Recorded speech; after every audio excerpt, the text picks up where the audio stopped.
Et je suis très heureux que Henri Bismuth ait accepté, une fois encore, profitant de la conjonction avec le congrès IHPBA, pour réunir autour à l'Académie des invités prestigieux qui a accepté de venir faire ces présentations devant nous. Henri, vous avez la parole. Merci beaucoup. Ça marche? Oui, très très bien. Donc merci beaucoup. Je remercie une fois de plus donc l'Académie, le secrétaire général Henri Judet, chargé du programme, et Jacques Beaulieu, de m'avoir demandé d'organiser cette séance sur le foie et le transplant hépatique, comme les fois précédentes.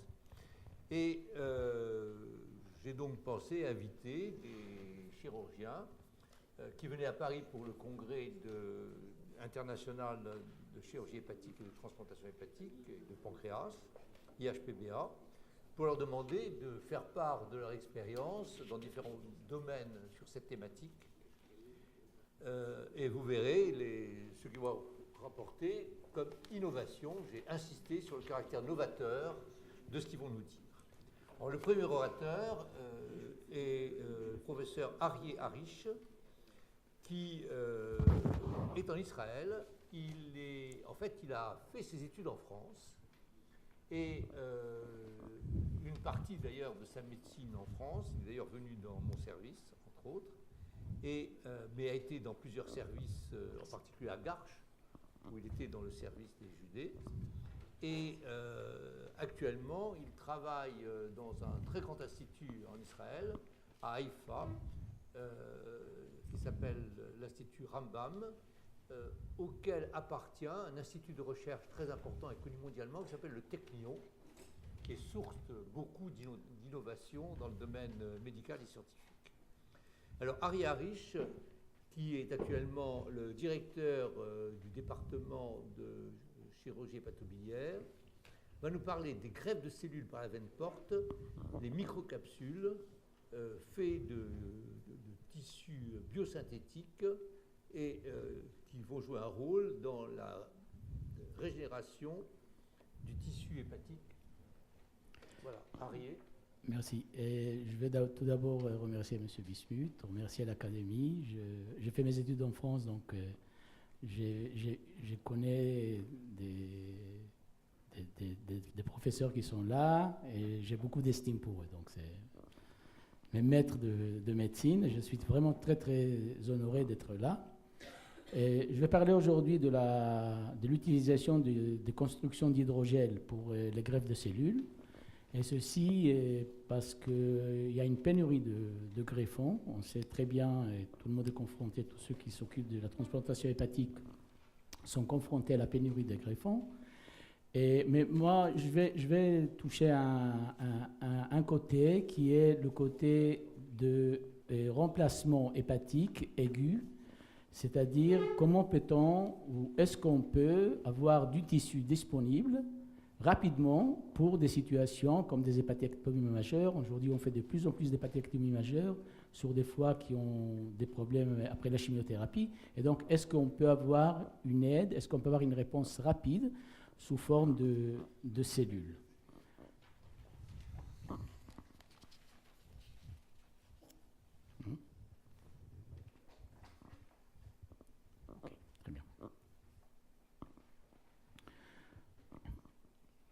Donc la greffe d'hépatocytes peut être utilisée comme une alternative, soit à la greffe de foie. Et donc, il y a pas mal d'équipes qui travaillent dans le monde sur un foie qui est décellularisé, recellularisé. Il y a des humanisations de foie et de rate par des cellules humaines. Mais ça peut être aussi un pont, qui est un pont soit à la transplantation, soit après une chirurgie hépatique, dans la période qui est la période aiguë. Le principal problème des transplantations d'hépatocytes est premièrement la faible disponibilité des cellules. Généralement, on prend des cellules de greffons qui ne sont pas bons pour la greffe, donc des cellules sont de mauvaise qualité. Et encore plus important est la perte de cellules, qui est le taux d'engreffement de cellules qui est très très bas, qui est entre 0,5 à 1%. Donc, les cellules adultes ou des cellules autres hépatocytes qu'on essaie de transplanter, le taux d'engreffement est très très bas.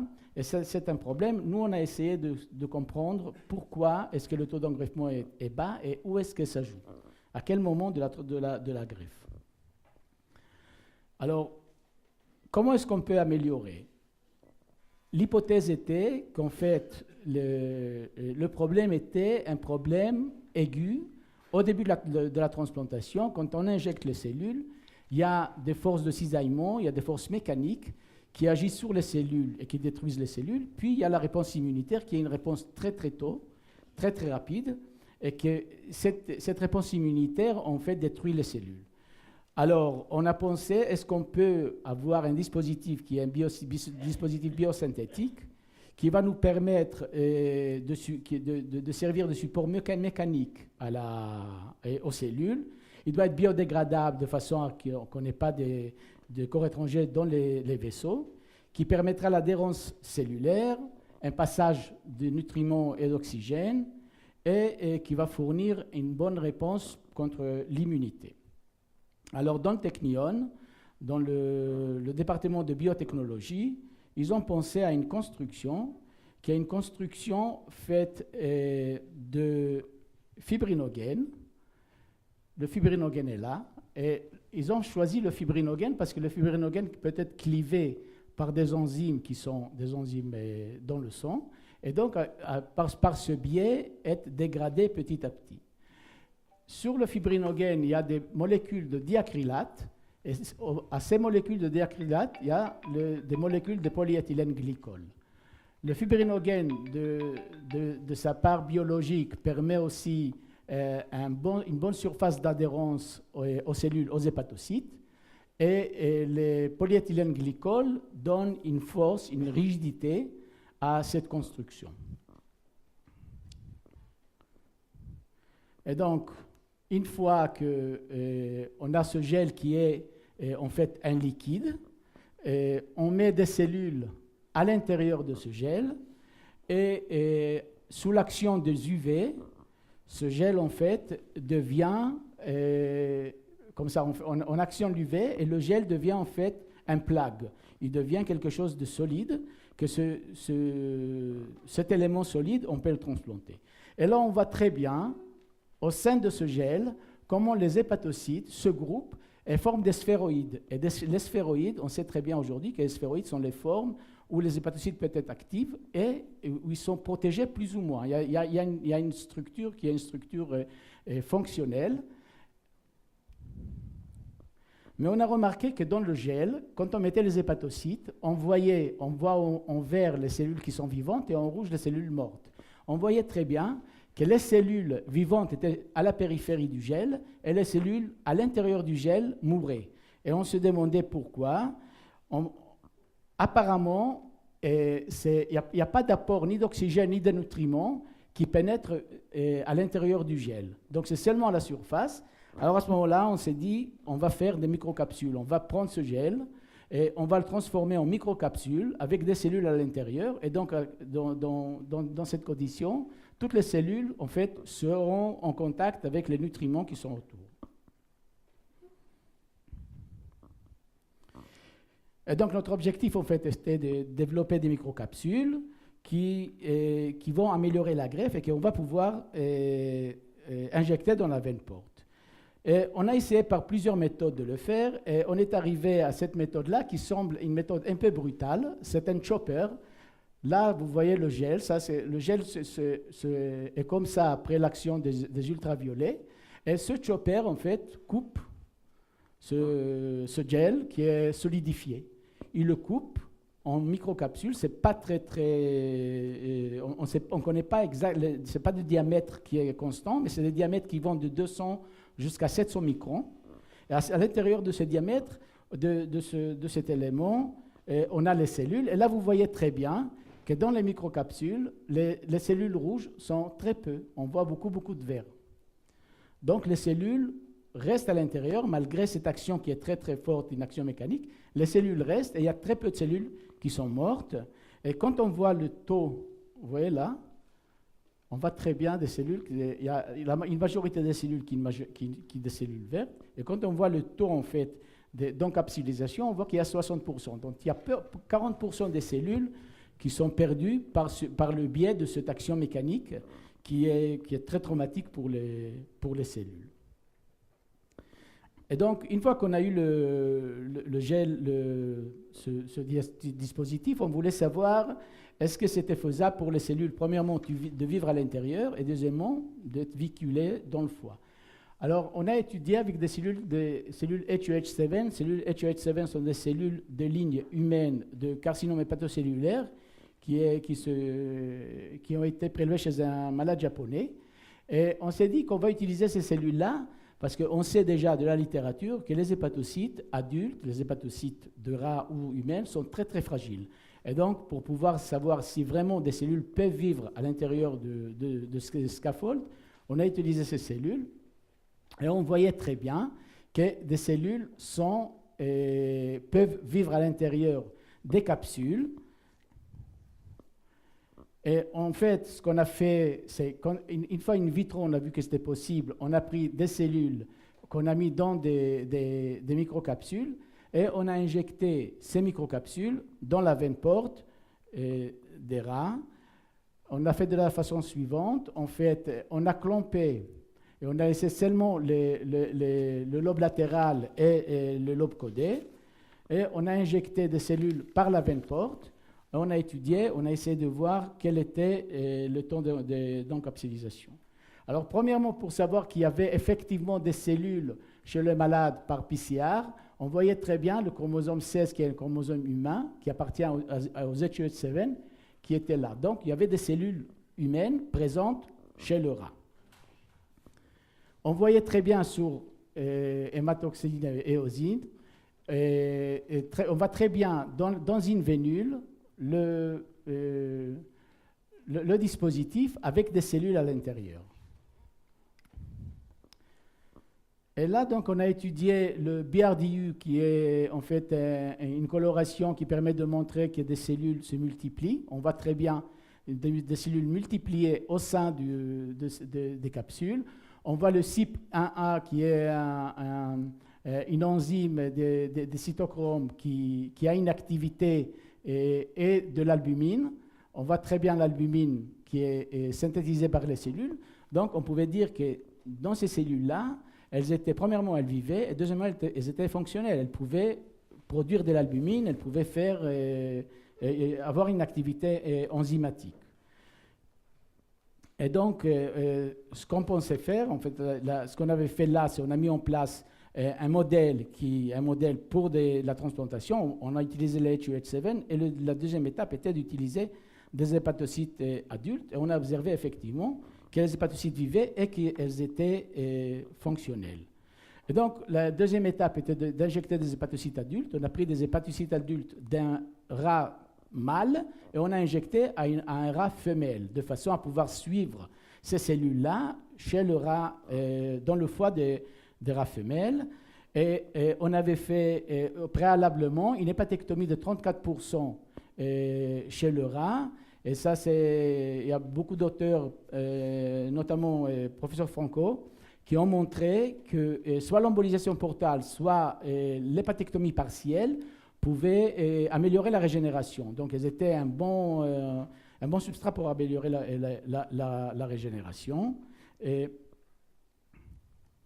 Et donc, on a injecté après une hépatectomie partielle, on a clampé, on a réinjecté et on a étudié le foie des rats. Alors, il y a plusieurs conclusions. Et si vous regardez bien, vous verrez qu'il y a des cellules qui sont des cellules dans des capsules et des cellules qui sont des cellules libres, des cellules qui sont en dehors des capsules, mais qui sont là. Alors, est-ce que ces cellules-là qui sont libres, c'est des cellules qui étaient dans les capsules et qui sont passées après à l'extérieur des capsules, ou bien c'est des cellules qui étaient depuis le début des cellules libres et qui vivaient les stress que les cellules ont subis? Alors ça, c'est une première question. Deuxièmement, on voyait très bien que sur le PCR, que des cellules, en fait, la perte cellulaire, qui était la plus grande perte cellulaire, était pendant les premières 24 heures. C'est-à-dire que même avec ce dispositif qui, en fait, englobait les cellules, qui les protégeait contre les cisaillements, contre l'immunologie, les cellules, en fait, ont été détruites. Et donc, il y a certainement autre chose qui est là pour détruire les cellules. Et on a remarqué autre chose, c'est que les cellules qui avaient survécu les 24 heures, en fait, étaient là après une semaine. Donc, on a retrouvé des cellules adultes, hépatocytes adultes, dans les vaisseaux des rats, et dans le gel ou en dehors de gel, après une semaine. Et donc, ça, c'est en fait la chose nouvelle que nous, on avait vue ici, c'est qu'on croyait vraiment que ces cellules-là ne survivaient pas, mais si, elles peuvent survivre une semaine. Et donc, et là, vous voyez très bien, après une semaine, il y a encore des cellules dans le gel, il y a des cellules à l'extérieur. Il y a des cellules des macrophages et des leucocytes, mais il y a aussi des cellules hépatocytaires. Et là, on le voit très bien. Quand on colore par l'anti-épar et par l'anti-KI67, on voit très bien qu'il y a des hépatocytes après une semaine dans le gel. Et donc, en fait, pour nous, ça veut dire que apparemment, ce n'est pas seulement la force physique et la réponse immunologique très précoce qui sont à l'origine de cette perte cellulaire, mais il y a autre chose. Mais si on arrive, et là, on va voir on travaille sur d'autres gels, on travaille sur d'autres scaffolds qui seront peut-être mieux pour les hépatocytes dans lesquels on va pouvoir mettre des hormones de croissance, mettre des nutriments, etc., pour permettre aux hépatocytes de commencer à avoir un tissu hépatique au sein de ce scaffold. Et ça, c'est en fait notre but, notre direction pour des recherches ultérieures. Voilà. Et donc, en fait, le cap de 24 heures, si on peut le passer, on peut très bien trouver des cellules à J7 dans ces scaffolds, dans ces constructions. Merci. Le premier intervenant est Dominique Franco. Dominique Franco, tu as la parole.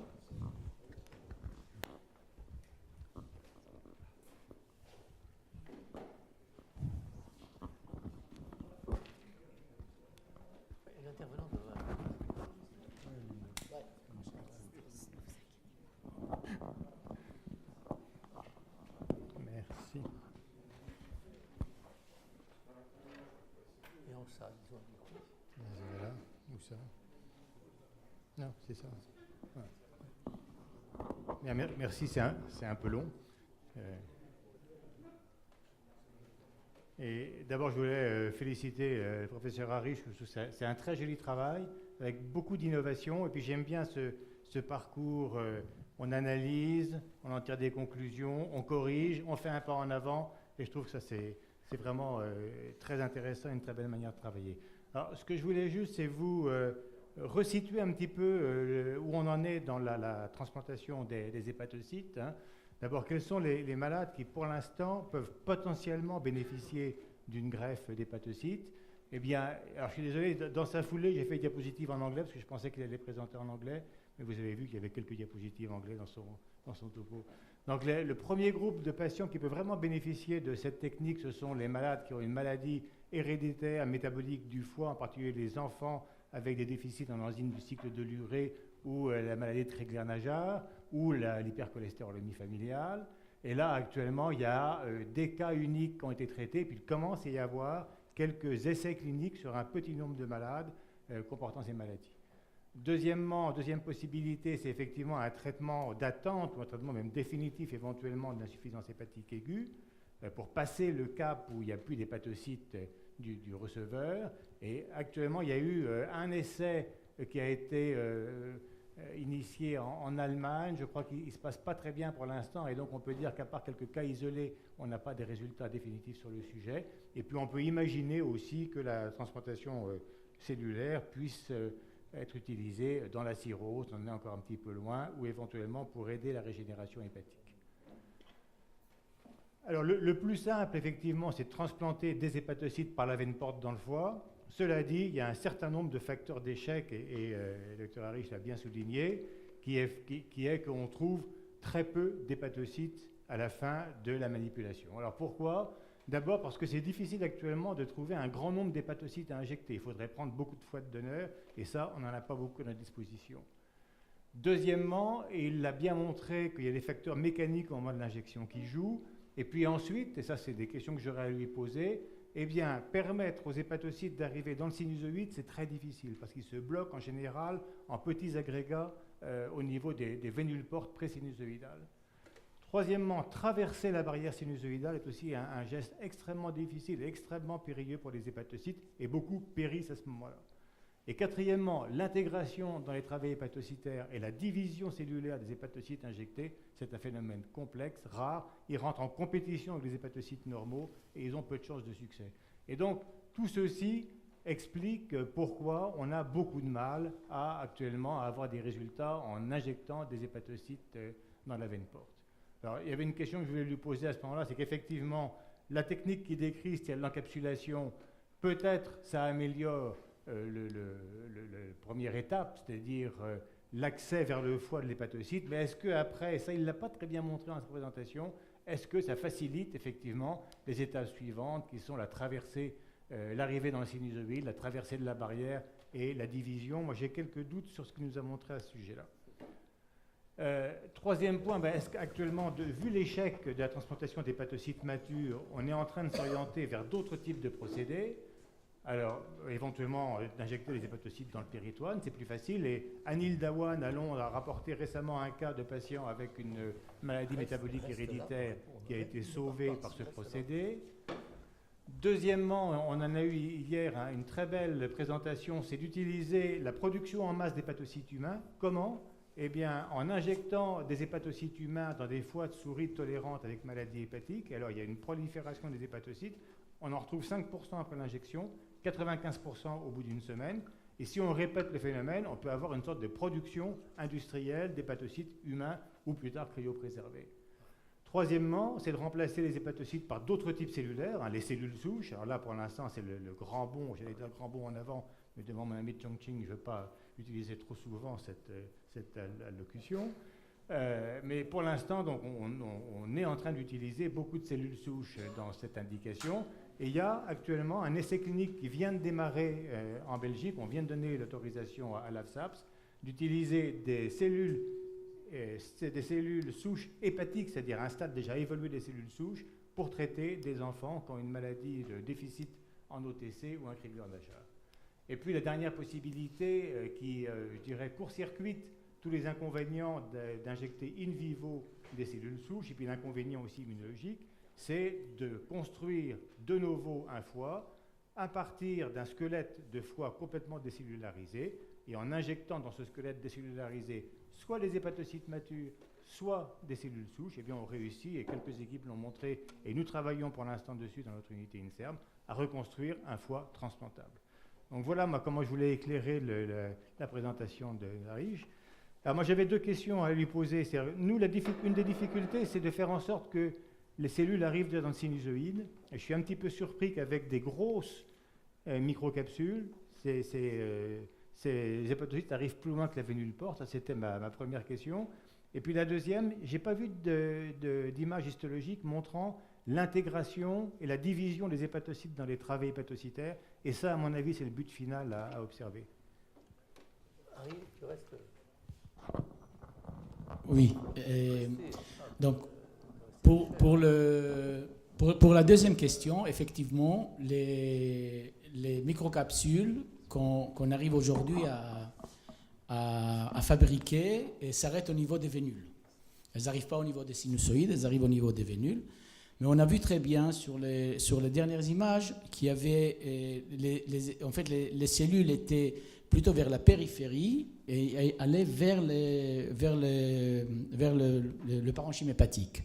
Et pour la deuxième question, on utilise des hépatocytes adultes malgré le fait qu'on sait que le taux d'engreffement est très très bas et on n'utilise pas ni des cellules souches Parce qu'en fait, ce qu'on voulait résoudre, c'est le problème immédiat, le problème de greffe immédiat. Ce n'est pas exactement comme le foie qui est décellularisé, qui est repopularisé, ou un foie qui nécessite des cellules souches. On a besoin de temps pour que les cellules souches passent en phase de cellules adultes et commencent à fonctionner.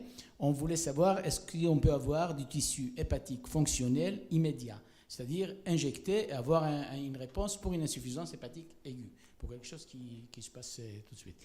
Et donc, effectivement, le but de la recherche est de trouver des scaffolds qui seront plus maniables, qu'on va pouvoir déterminer exactement le diamètre des microcapsules, et à ce moment-là, avoir un diamètre qui sera suffisamment petit, qui est aux alentours de 8 microns, de façon à les avoir au niveau des sinusoïdes. Et peut-être qu'au niveau des sinusoïdes, la diapédèse, le passage des hépatocytes dans le parenchyme hépatique sera beaucoup plus facile. Tout petit commentaire, j'avais l'impression que vous aviez une petite usine de fabrication d'hépatocytes dans la Vénule Porte. Ça, c'est intéressant en soi. Restez les deux, parce qu'il y a un problème préalable à tout cela, sur lequel vous n'avez pas insisté, c'est qu'aujourd'hui, on n'arrive pas à mettre en culture des hépatocytes. Ce serait la solution la plus simple, c'est-à-dire de prendre des cellules du foie, les mettre en culture, ils se reproduisent, et on a, comme ça se fait pour l'épithélium de la peau, et on a une source de cellules. Ce qui se passe, c'est qu'aujourd'hui, ce que l'on sait, c'est que la cellule hépatique, c'est-à-dire l'hépatocyte, au bout d'un certain nombre de divisions et assez précocement, perd sa fonction, devient fibroblaste. Et c'est ça la difficulté. Alors, la recherche la plus simple, entre parenthèses, serait d'arriver à ce que l'hépatocyte en culture garde sa fonction. Alors, pour y arriver, hier, le chercheur de Yécuris dont tu parles là a montré qu'on devait y arriver en passant par la souris, que la souris qu'on humanisait et en étant tolérante était la niche qui va permettre à l'hépatocyte humain donc la souris devient une sorte d'usine à faire des hépatocytes avec deux transformations quand même. Il faut qu'elle soit humanisée, qu'elle soit tolérante, évidemment. Voilà. Alors, la question que je vais te poser, Harry, la capsule, bon, certes, protège l'hépatocyte qu'on injecte. Alors, tu montres, la viabilité. Deuxièmement, tu montres la fonction, mais intracapsulaire et extracapsulaire, parce que ce qui compte, c'est pas que la cellule fonctionne à l'intérieur de la capsule, c'est qu'elle fonctionne à l'extérieur. Tout à fait, mais si la capsule est dégradée progressivement, si la dégradation est progressive, à ce moment-là, ce tissu qui est fonctionnel dans la capsule peut être fonctionnel en dehors de la capsule. C'est notre hypothèse. Exact. À condition, j'ai cru comprendre, mais tu vas me rassurer, j'ai cru comprendre que vous allez utiliser des cellules de tumeur. Exact. Et ça, c'est un gros problème. Parce que, bon, ça, c'est comme les lignées d'hépatoblastomes, qui sont des lignées permanentes d'hépatocytes. Tout à fait. On utilise des lignées permanentes d'hépatoblastomes. C'est un travail classique. D'ailleurs, il y a eu un foie but artificiel, ELAD, le système ELAD, a été chargé d'hépatocytes provenant de cellules tumorales. Et alors, évidemment, ça a été entièrement arrêté parce qu'on a dit, êtes-vous sûr que dans le bioréacteur, il n'allait pas avoir une échappée tumorale qui allait passer dans le sang du malade. Donc, ça a été arrêté. Du moins en France, c'était en France et même aux États-Unis, ça a été arrêté. Donc, certes, on utilise des cellules tumorales parce qu'elles ont une facilité à se reproduire, par définition, mais il y a un risque de diffusion. Tout à fait. Les cellules tumorales, on les a utilisées parce qu'on voulait voir qu'effectivement, les scaffolds fonctionnaient. C'est-à-dire que des cellules pouvaient vivre à l'intérieur. Mais le but était d'utiliser des hépatocytes adultes, de ne pas utiliser des cellules tumorales, c'est sûr. D'accord. Bernard Lenoir, question. Oui, j'avais une question et un commentaire. La question, c'est, il y a très longtemps, l'une des premières publications de transplantation d'hépatocytes dans la veine porte de Rana Lapsorgeré montrait le risque d'hypertension portale. Et on n'avait pas parlé du tout. C'est vrai. Alors, je ne sais pas où ça en est, mais c'était vraiment un risque sérieux. Ça, c'est la première question. Le deuxième est un commentaire. Dans notre université, nous avions la notion que si on cultivait les hépatocytes avec des cellules biliaires, à ce moment-là, on avait des cultures prolongées d'hépatocytes. Alors, j'aimerais que vous commentiez ce point-là aussi. Je commence sur l'hypertension portale parce qu'on a un modèle de primate, de transplantation d'hépatocytes, donc on a pu étudier presque en vrai. Et effectivement, tout dépend de la quantité d'abord, puis surtout de la vitesse d'injection. Il y a tout un protocole à adopter pour que cette injection soit bien tolérée. Et maintenant, ce que l'on sait, même des tout petits enfants, c'est que c'est plutôt bien toléré. Voilà. C'est transitoire. Il faut monitorer la pression artérielle pendant l'injection. Ça, c'est le point qui est important. Voilà. Je laisse Harry répondre.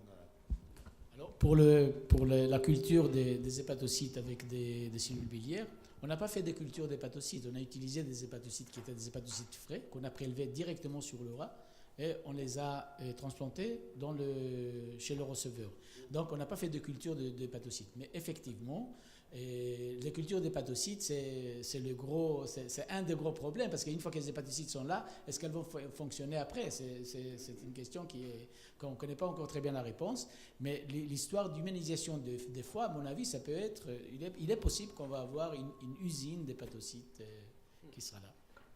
Bernard pose la question parce que c'est un modèle rennais, c'est-à-dire c'est les époux Guillouzeau qui ont décrit ce mécanisme. Alors, ce qu'on sait maintenant, c'est que plus on met de la matrice extracellulaire autour des hépatocytes, type hydrogel, mais en mieux, plus on les met dans un système 3D proche de l'arborisation portale, plus on met des cellules environnantes, plus ils ont des chances de devenir des hépatocytes matures qui se divisent et de bonne qualité.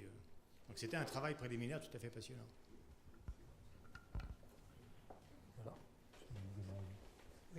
Moi, j'ai une question assez générale sur l'application clinique. Il y a eu quelques cas qui ont été publiés donc, de transplantation d'hépatocytes dans des déficits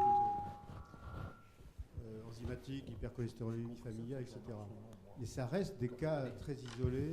Et comment on explique que ça ne soit pas passé dans la pratique clinique? Les réussites sont pas très... C'est des cas isolés. Donc, même dans ces cas où ça a réussi, la réussite n'était pas une réussite totale, c'était vraiment une réponse partielle et une correction partielle des troubles. C'est pour ça que ça passe pas. Et si tu veux, on s'est aperçu qu'on ne retrouvait pas beaucoup de cellules dans le foie au bout de quelques semaines. Voilà.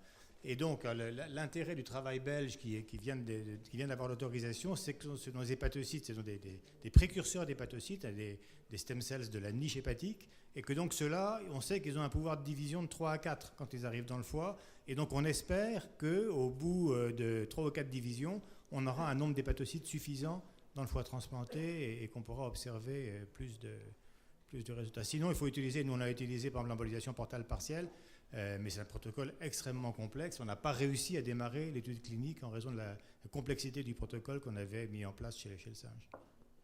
Et on va arrêter là parce que malheureusement, ça peut être la thématique d'un véritable congrès. On remercie beaucoup Harry Harris de nous montrer l'expérience de recherche qui est tout à fait remarquable, qui ouvre des voies pour le futur. Merci aussi à Dominique Franco.